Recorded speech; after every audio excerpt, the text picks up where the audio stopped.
Bueno.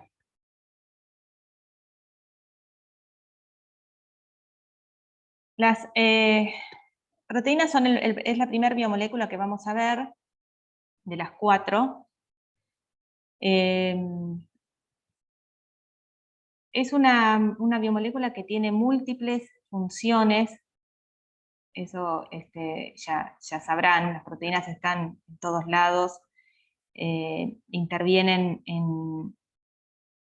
en el transporte, en el movimiento, hay proteínas de soporte, las proteínas forman parte del sistema inmune, en la transmisión de impulsos nerviosos, las enzimas son proteínas, o sea que son los catalizadores biológicos. Así que es enorme la versatilidad de funciones y estructuras que tienen las proteínas.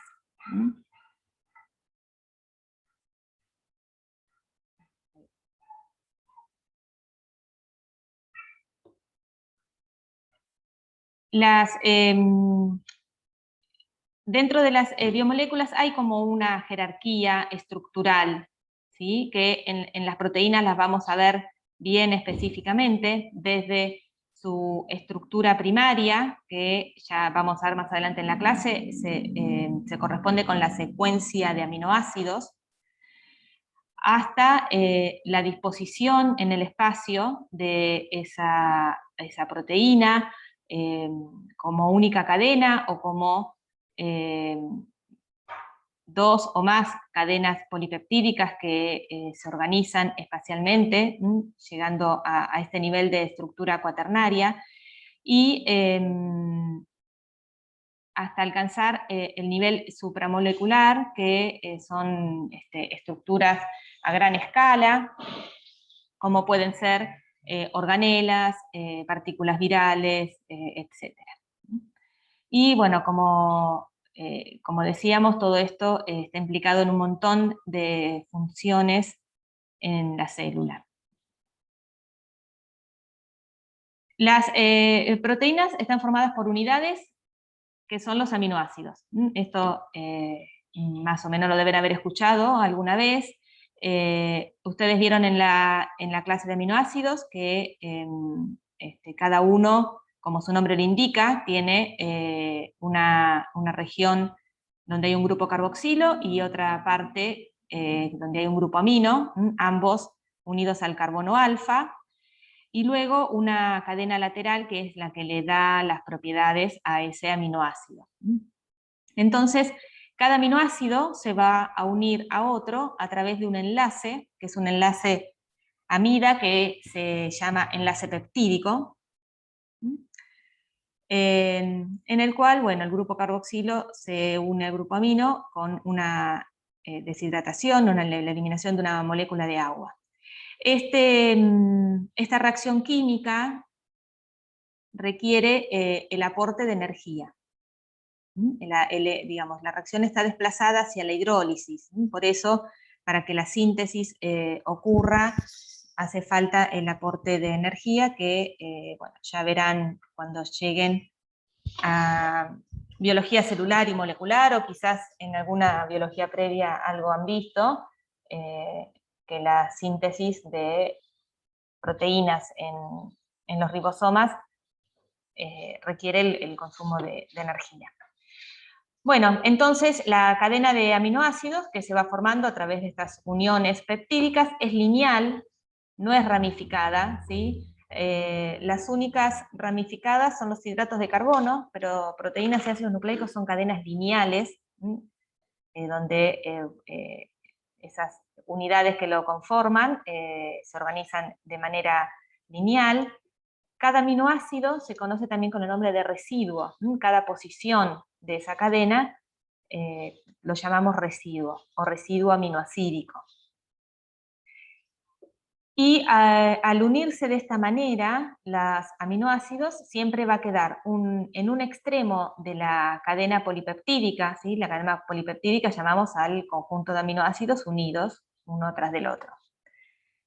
En esa cadena polipeptídica siempre va a haber un extremo que tiene un grupo amino libre, porque no está interviniendo en la unión con ningún aminoácido, y en el otro extremo un grupo carboxilo libre. El resto, esos son los aminoácidos de los extremos. El resto de los aminoácidos que están en el medio, ambos grupos, amino y carboxilo, están participando en enlaces peptídicos, uniéndose a los aminoácidos adyacentes. Entonces, esto hace que la cadena polipeptídica tenga una dirección. Y siempre las cadenas polipeptídicas las nombramos desde el extremo amino al carboxilo. Entonces este va a ser el extremo amino terminal, o N-terminal, muchas veces se lo escribe de esa manera, y el extremo carboxi terminal o C-terminal. Acá lo tienen escrito. Y luego, entonces, las uniones peptídicas entre todos los aminoácidos es lo que va a representar el esqueleto de esa cadena. Y las cadenas laterales de los aminoácidos van a estar hacia afuera, interaccionando con otras partes de la proteína o con otras moléculas, y son los que más van a intervenir en las estructuras de la proteína o del polipéptido.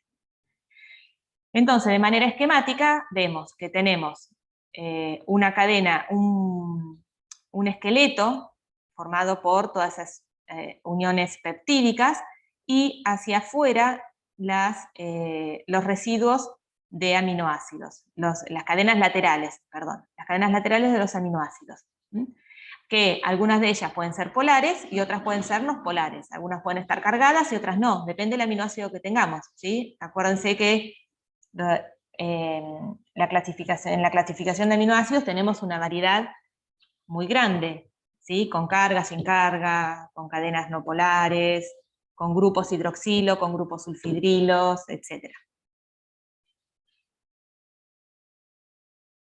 Y entonces esta disposición de las cadenas laterales de los aminoácidos, como le decía, van a participar en el plegamiento y en la forma que esta cadena adopte en el espacio, ¿sí? Porque, por supuesto, las cadenas no polares van a tender a ocultarse del agua, a no estar en contacto con el medio acuoso, y por lo tanto van a ejercer ese efecto hidrofóbico y agregarse hacia el interior de la molécula. Y en cambio las cadenas laterales, que son hidrofílicas o que tienen algún tipo de carga, van a poder interaccionar con el agua, van a estar hacia el exterior. El peso promedio de un aminoácido es 110 daltons, ¿sí? La masa de las proteínas se expresa en daltons, ¿sí? Que es una unidad que se utiliza para proteínas y otras moléculas. Es una unidad de masa muy próxima a la del átomo de hidrógeno. Entonces vamos a hablar de daltons o kilodaltons cuando hagamos referencia al tamaño de las proteínas. Entonces, como les decía, el peso promedio de un aminoácido es 110. Si uno saca el promedio del peso de los 20 aminoácidos, eso da alrededor de 138 daltons. Pero los aminoácidos más grandes son los menos representados en las proteínas. Entonces, si sacáramos el promedio ponderado, digamos, eso da 128 daltons. Como en el enlace peptídico vimos que se elimina una molécula de agua, entonces a los aminoácidos que están formando partes de proteínas hay que restarle el peso del agua, que son 18 daltons. Por eso el peso molecular promedio de un aminoácido queda en 110. ¿Sí? ¿Se entiende cómo se calcula eso?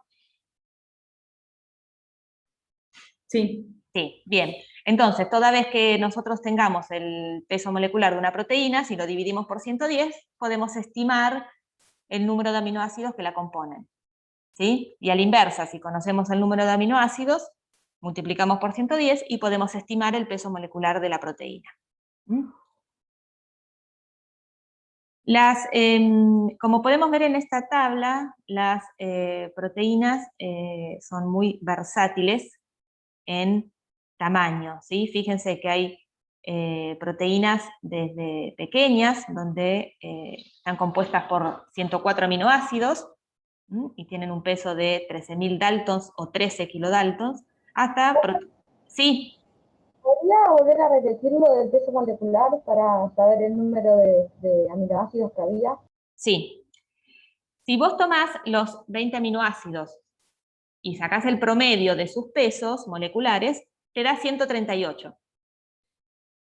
Pero los aminoácidos más grandes, que son los más pesados, son los menos representados en la mayoría de las proteínas. Entonces, si uno calcula como un promedio ponderado, ¿sí?, dándole como distinto peso, dependiendo la frecuencia con la que aparecen determinados aminoácidos en las proteínas, ese promedio ponderado queda en 128 daltons. Ahora, como vimos acá, cuando se hace la unión peptídica se elimina una molécula de agua. Entonces, si bien el peso promedio de un aminoácido individual es 128, cuando ese aminoácido forma parte de una cadena polipeptídica, tiene 18 daltons menos, porque al formar el enlace se pierde una molécula de agua. ¿Sí? Entonces, a 128 le restamos los 18 y queda 110. Y ese es el peso promedio que tomamos de referencia para un aminoácido. Luego, si conocemos el peso molecular de una proteína y lo dividimos por 110, podemos estimar el número de aminoácidos que la componen. Y a la inversa, si sabemos que una proteína tiene 100 aminoácidos, bueno, multiplicamos por 110 y será, bueno, 11 kilodaltons será el peso molecular estimado, ¿sí? Siempre estimado porque no es exacto, estamos hablando de un promedio de peso molecular de cada aminoácido. ¿Sí? ¿Se entendió? Sí, gracias. No, por nada. Bien. Como les decía recién, que les recordaba que tengan en cuenta cuando vean la clase de aminoácidos, de entender bien la parte del comportamiento ácido-base y las curvas de titulación. ¿Por qué? Porque las proteínas también tienen un comportamiento ácido-base. Todos los polipéptidos, sean grandes o pequeños, tienen un extremo amino libre y un extremo carboxilo libre, los cuales ambos son factibles de ionizarse. Los aminoácidos que están, digamos, los grupos amino y carboxilo que están en los aminoácidos interiores, que no están en los extremos, no aportan, no contribuyen, porque ya perdieron su capacidad de ionizarse. Pero algunos aminoácidos tienen en sus cadenas laterales grupos ionizables, o grupos aminos, carboxilos. Y esos grupos ionizables sí van a contribuir al comportamiento ácido-base. Entonces, dependiendo del pH, una cadena polipeptídica va a tener más o menos grupos ionizados, ¿sí? Y eso, como les comentaba al comienzo de la clase, va a repercutir o puede repercutir en la estructura y en algunas funciones de las proteínas. Debido a esta capacidad, a este comportamiento ácido-base, entonces los péptidos y las proteínas también tienen curvas de titulación, y al igual que los aminoácidos individuales, tienen un punto isoeléctrico característico. ¿Se acuerdan lo que era el punto isoeléctrico? Sí, el punto donde la carga neta es cero. Es cero, exacto. O sea, eso también es factible para las proteínas y es un parámetro muy importante y es un parámetro que se usa para caracterizar a una proteína particular, ¿sí? Su punto isoeléctrico, aquel pH en el cual la carga neta es cero. Si yo me muevo a pHs distintos al punto isoeléctrico, bueno, tendré ese polipéptido cargado positivamente o negativamente. Y eso también es importante al momento de algunas técnicas que se usan para purificar proteínas, que vamos a ver en la otra clase, como las cromatografías de intercambio iónico, en las cuales es importante que la proteína o el péptido tenga tal o cual carga para utilizar esa técnica. Bien. Las proteínas pueden tener o una cadena polipeptídica o más de una cadena. Entonces, a cada una de esas cadenas que conforman estas proteínas se las llama subunidades. Entonces, una proteína puede tener 1, 2, 3, 4 subunidades.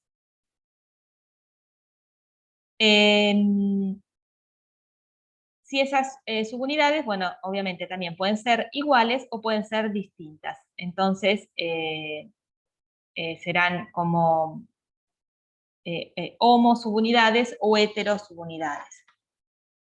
Algunos ejemplos de proteínas con una sola cadena, tenemos la ribonucleasa, el citocromo C, la mioglobina, que algunas de esas vamos a hablar un poquito más adelante en la clase. Y proteínas que tienen más de una subunidad, tenemos por ejemplo la hemoglobina, que tiene 4 subunidades, 2 iguales alfa y otras 2 iguales beta. No menos importantes son los péptidos, ¿sí? Que algunos, siendo aún muy pequeños, tienen funciones importantes en la célula, como por ejemplo la oxitocina, es un péptido de solamente 9 aminoácidos. Y también, bueno, algunas toxinas y antibióticos son péptidos.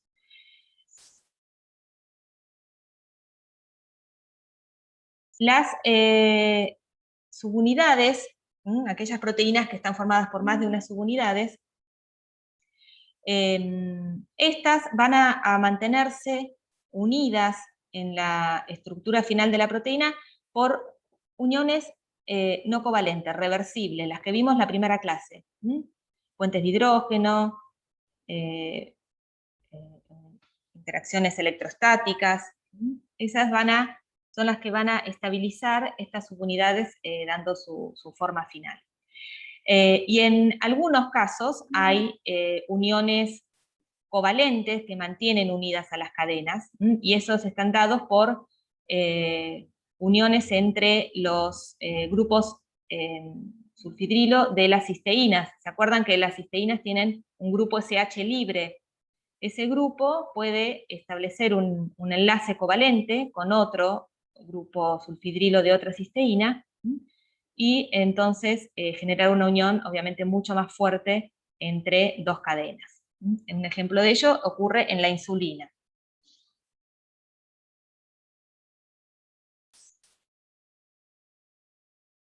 La composición de aminoácidos en las distintas proteínas también es muy variable.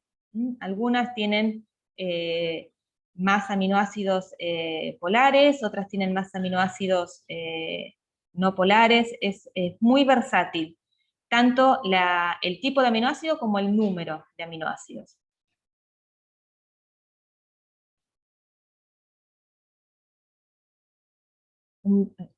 Discúlpenme un minutito.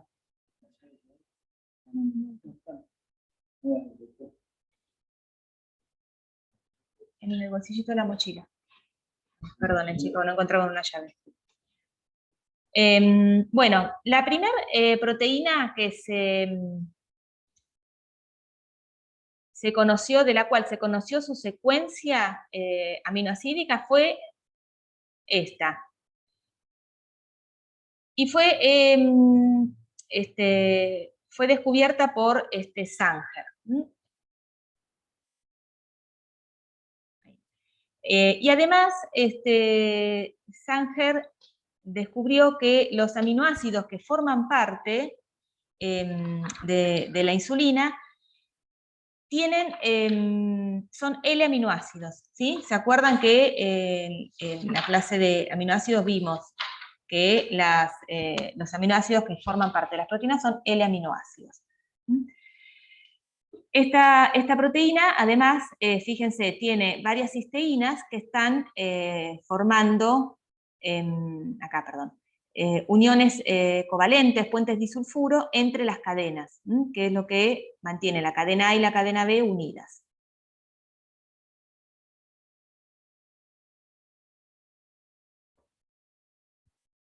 Otra característica que tienen las proteínas es que a veces los aminoácidos que la componen pueden tener modificaciones.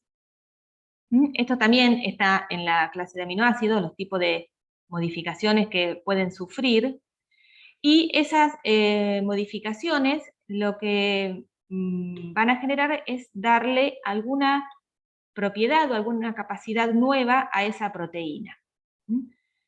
Por ejemplo, es muy importante, ya vamos a ver, la hidroxilación de prolina en la formación de las fibras de colágeno. Y de hecho, la falta de esta modificación en las prolinas es lo que, bueno, genera el escorbuto. La acetilación, por ejemplo, de algunos aminoácidos los hace resistentes a la degradación. La glicosilación de asparragina, por ejemplo, es muy importante en el reconocimiento proteína ligando.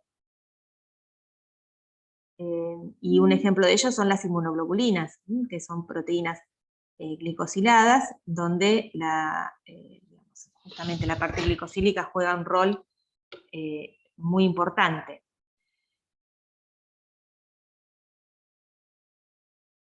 Además de las modificaciones que pueden sufrir los aminoácidos, las proteínas también pueden estar acompañadas de otras moléculas o átomos o cationes o iones, que son los que se conocen como grupos prostéticos. Y esas proteínas se llaman proteínas conjugadas. Entonces, dependiendo cuál sea el grupo prostético, bueno, serán metaloproteínas, hemoproteínas, flavoproteínas, glicoproteínas, etc. Acá tienen algunos ejemplos. Algunas proteínas se sintetizan como precursores inactivos y luego que son cortados, que son escindidos, se vuelven activas. El ejemplo más clásico de este tipo de proteínas que se vuelven activas luego de su ruptura proteolítica son las enzimas digestivas, que siempre se generan como precursores inactivos y luego en el lugar donde tienen que actuar se generan como proteínas activas. Otras proteínas se generan como una única unidad grande, como una poliproteína, que contiene a todas las proteínas individuales en la misma secuencia, y esta poliproteína es entonces cortada en sus proteínas componentes por una proteasa. Una proteasa es una enzima que corta proteínas de manera específica o no tan específica, dependiendo de la proteasa. Esto es muy frecuente en los virus, como este caso, que representa el virus de la poliomielitis. En el virus polio, entonces, todas las proteínas que forman la estructura del virus se generan como una poliproteína. Y luego hay una proteasa que las corta y, bueno, las proteínas se ensamblan espontáneamente formando la cápside viral.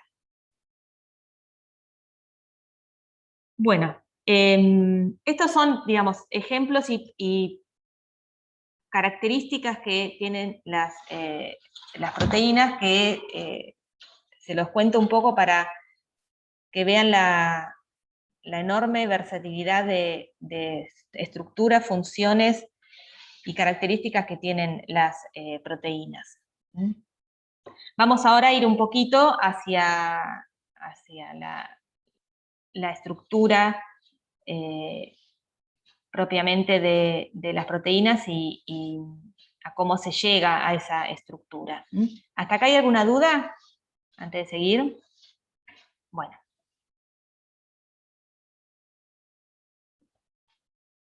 El enlace peptídico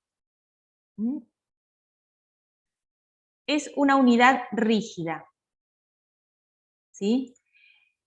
El enlace entre el carbono del grupo carboxilo y el nitrógeno del grupo amino del otro aminoácido es un enlace que tiene una distancia intermedia entre un enlace simple y uno doble. Es uno parcialmente doble. Eso hace que, bueno, los electrones estén deslocalizados y que, digamos, este enlace esté estabilizado por resonancia. El oxígeno del grupo carboxilo está siempre en trans con respecto al hidrógeno del nitrógeno. Pero bueno, lo que se genera, entonces, es que esta estructura sea rígida, ¿sí? Y solo tenemos posibilidad de rotación alrededor del carbono alfa. El carbono alfa está unido por dos enlaces covalentes simples, tanto al nitrógeno como al grupo carboxilo. Y es solo entonces alrededor de este carbono alfa que existe rotación. Pero lo que van a rotar son estos planos, estas estructuras rígidas. ¿Sí? Imagínense que acá tienen como, a ver, no me van a ver, pero es como si tuvieran hojas, ¿no? Así. Y esto puede rotar de alguna manera alrededor del carbono alfa. Es la única posibilidad de rotación. Y entonces estas posibilidades de rotación están representadas por dos ángulos que se llaman phi y psi, que se llaman ángulos diedros, porque los ángulos diedros son los ángulos que se dan entre planos. Como se podrán imaginar, al ser todo esto una estructura plana, rígida, los ángulos de rotación tienen limitaciones por cuestiones estéricas, ¿sí? No pueden, esto no puede doblarse y hacer un sándwich con esto, por ejemplo. Hay cuestiones de tamaño y de dimensión de las cadenas laterales de los aminoácidos que van a impedir que esto adopte cualquier ángulo. Entonces hay solo algunas combinaciones de ángulos, phi y psi, que están permitidas, porque son termodinámicamente favorables. Y esas combinaciones se representan en unos diagramas que ahora vamos a ver, que se llaman diagramas de Ramachandran. Entonces, va a ser estos ángulos y cuán permitido es la rotación alrededor de este carbono alfa lo que va a determinar en gran parte la estructura que la proteína, que la cadena polipeptídica pueda adoptar en el espacio. ¿Se entiende esto? ¿Se entiende que esto es una estructura plana, rígida, y que solo acá hay posibilidad de rotación? Sí, sí. ¿Sí? Yo lo entendí por lo menos, sí. Bueno, bien. Bien. Acá tenemos, bueno, con otro dibujo representado lo mismo.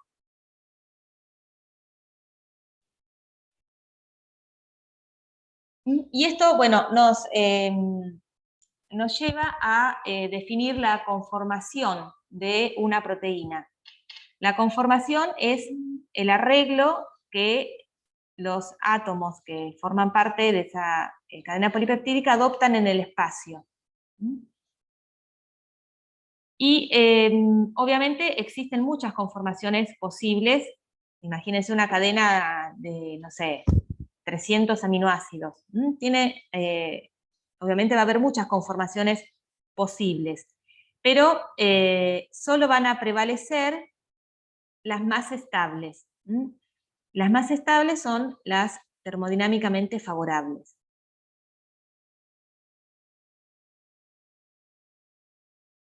Entonces, el plegamiento, ¿sí? El folding es el plegamiento de una proteína, va a estar limitado primeramente por esa posibilidad de rotación alrededor del carbono alfa, y el plegamiento que pueda adoptar va a estar estabilizado por todas las interacciones no covalentes que vimos en la primera clase, ¿sí? Por supuesto, los radios de Van der Waals entre los átomos, que son las interacciones que actúan a menor distancia, los puentes de hidrógeno, las interacciones electrostáticas, desde ya, fundamentalmente entre las cadenas laterales de los aminoácidos, y las interacciones hidrofóbicas, también entre las cadenas laterales de los aminoácidos, que van a tener este efecto, ¿no? Fíjense que lo verdecito son las cadenas no polares de los aminoácidos, que van a tender a ubicarse en el interior de la proteína, y van a quedar las cadenas polares hacia afuera, porque son las que tienen la posibilidad de interaccionar con el agua. La formación de puentes de hidrógeno, bueno, como les decía, las interacciones de Van der Waals. Todas estas interacciones son las que en su conjunto van a determinar la forma final que la proteína adopte en el espacio. De los aminoácidos, de los 20 aminoácidos, hay 11 que pueden formar puentes de hidrógeno con sus cadenas laterales. ¿Sí? Acá tienen mencionados los que son. Algunos son solamente dadores y otros actúan como dadores y aceptores de hidrógeno. O sea que, fíjense que la mitad de los aminoácidos puede formar puentes de hidrógeno. O sea que este tipo de interacción va a ser muy importante en las estructuras. Bueno, como les mencioné recién, las interacciones hidrofóbicas, que estas le van a dar una gran fuerza al plegamiento, van a dirigir el plegamiento de una proteína, porque tener residuos no polares expuestos en el medio acuoso es algo que molesta mucho, ¿no? Es muy desfavorable desde el punto de vista termodinámico. Entonces, las proteínas se van a plegar adoptando la conformación de menor energía. Y esto es súper importante. La secuencia de aminoácidos contiene la información necesaria para determinar la estructura espacial. ¿Por qué esto es así? ¿Qué piensan?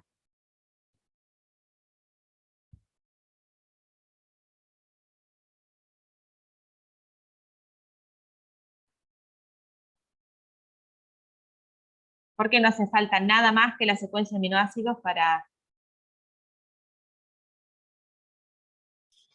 Porque es específica para la función que va a cumplir. Sí.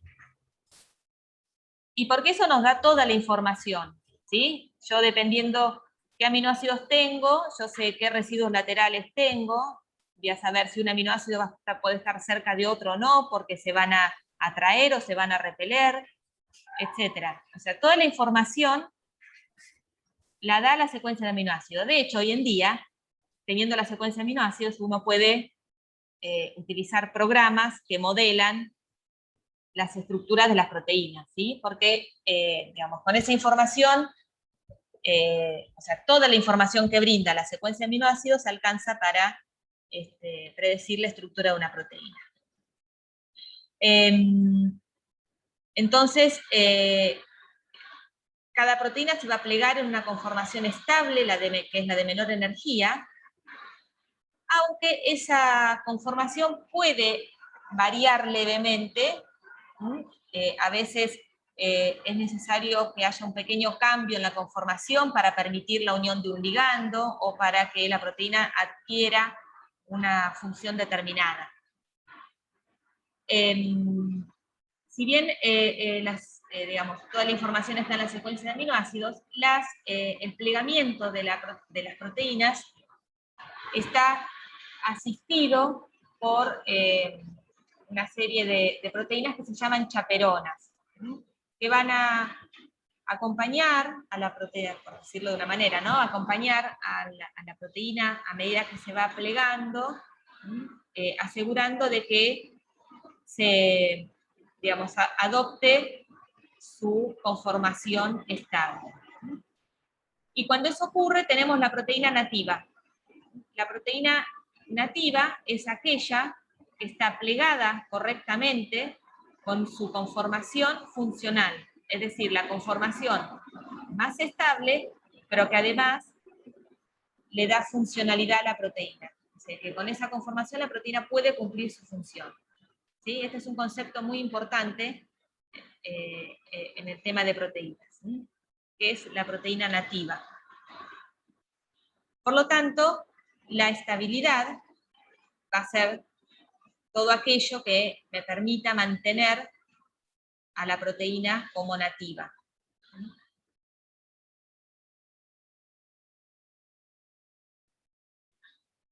Cuando una proteína se pliega, algunas que son pequeñas simplemente pasan del estado desplegado al estado nativo. Pero las proteínas más grandes, en realidad, les cuesta más llegar a esto, ¿no? Entonces van a pasar por una serie de intermediarios hasta llegar finalmente a la proteína nativa. Y en la formación de intermediarios es donde intervienen fuertemente las interacciones hidrofóbicas. Acá, fíjense, hay un ejemplo de cómo podría plegarse una proteína, un polipéptido de 56 aminoácidos. Esta es la secuencia de aminoácidos, y fíjense que las distintas porciones van adquiriendo estructura hasta que, estos son todos intermediarios que se van formando hasta llegar a la conformación final, a la disposición final en el espacio de esa proteína. Acá está representado cómo pasamos del estado desplegado hasta el estado nativo.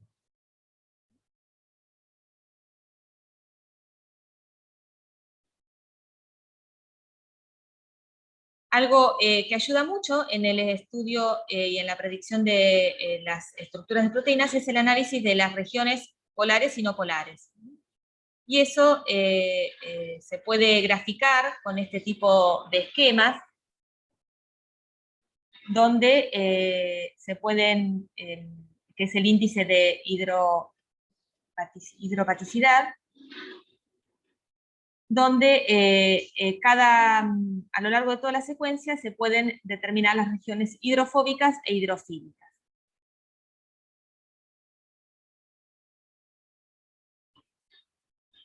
¿Dudas hasta acá de lo que vimos hasta ahora, antes de hacer un pequeño recreíto? Profe, yo no entendí Sí. bien la función del último gráfico. ¿Este gráfico? Sí, de las regiones polares. Claro, en este gráfico vos podés determinar regiones hidrofílicas e hidrofóbicas.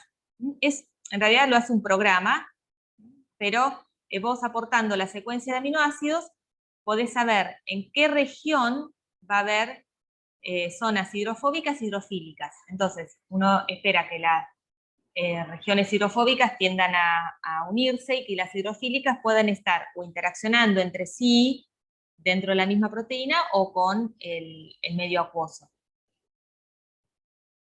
¿Sí? Ah, ok. Te aporta Sí, sí. ese tipo de información. Listo, gracias. No, de nada.